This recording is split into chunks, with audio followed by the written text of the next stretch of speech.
dit soit P, la fonction définie sur R, par P de x égale x au carré plus x plus 1. Calculer l'image de moins 3 par P. Donc si on veut l'image de moins 3, c'est-à-dire que les x, on doit les remplacer par moins 3. Donc P de moins 3, c'est donc égal à, attention, là c'est tout le x qui est au carré, c'est x, le tout au carré. Donc là le x, je le remplace par moins 3. Donc c'est moins 3, attention, le tout au carré, il faut bien mettre les parenthèses, c'est tout le moins 3 qui est au carré, plus, on remplace le x par moins 3, plus 1, ce qui donne moins 3, le tout au carré, moins 3 fois moins 3, ça donne 9, 9 plus moins 3, ça donne moins 3 plus 1, et 9 moins 3, 6 plus 1, 7. Donc l'image de moins 3 par P, par la fonction P, vaut 7. Question 2. Le point A d'abscisse moins 3 et d'ordonnée 7 appartient-il à la courbe représentative de la fonction P? Alors là, on n'a pas tracé la courbe. Mais si vous avez compris, on peut s'en sortir si on fait un tableau de valeurs. Si on a x, quand on fait notre tableau de valeurs, quand x vaut moins 3, là on a P de x, on a montré à la question de quand x vaut moins 3, son image vaut 7. Donc si on doit tracer la courbe représentative de la fonction P, quand x vaut moins 3, on sait que l'image vaut 7, donc on a un point ici, hop, en 7. Et donc j'en sais rien à quoi ressemble la courbe, mais en tout cas la courbe va bien passer par le point ici. Elle va bien passer par le point d'abscisse moins 3 et d'ordonnée 7, parce que l'image de moins 3 vaut 7.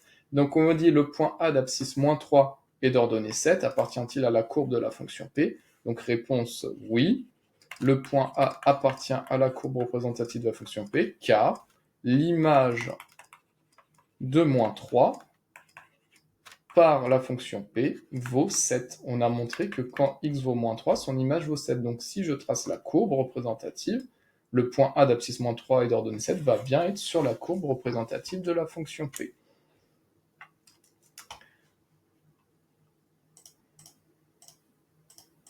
Et question suivante, le point B d'abscisse 1, 4 appartient-il à la courbe représentative de la fonction P justifiée?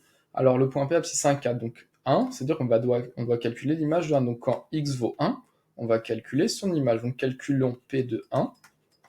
Donc sur une copie, on rédige ça. On calcule l'image de 1. P de 1, c'est donc égal à 1 au carré plus 1 plus 1. On remplace x par 1. 1 au carré, c'est 1 fois 1, ce qui donne 1. Donc j'ai 1 plus 1 plus 1, ce qui vaut 3.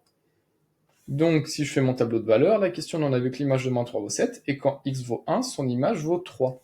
Donc, c'est-à-dire si je trace une courbe représentative de P, on l'a vu tout à l'heure que quand x vaut moins 3, son image vaut 7. Donc, j'ai un point A qui était là.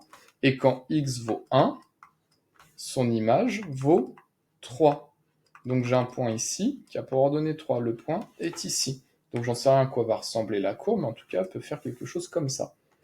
Et donc on vous dit le point B d'abscisse 1 est d'ordonnée 4, est-il sur la courbe? Bah, notre point B est ici.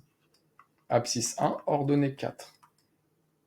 Donc est-ce qu'il est sur la courbe de la fonction P? Bah non. Donc réponse, question 3, on calcule sur une copie, on écrit ça, P de 1 vaut 3. Et la réponse, on écrit non. Le point B n'appartient pas à la courbe de la fonction P, car l'image de 1 par P vaut 3, c'est-à-dire que quand x vaut 1, son image vaut 3, et donc le point B n'appartient pas à la courbe de la fonction P, car l'image de 1 par P vaut 3, et ne vaut pas 4. Voilà, donc le point B abscisse 1 ordonnée 4 n'est pas sur la courbe de la fonction P. Pour que le point B soit sur la courbe, il aurait fallu que le point B pour abscisse 1 ait ordonnée 3. Là, hop, le point B aurait été ici. Donc, réponse, P de 1, ça vaut 3, donc le point B n'appartient pas à la courbe représentative de la fonction P, car l'image de 1 vaut 3 et ne vaut pas 4. Et on a terminé la correction de cet exercice.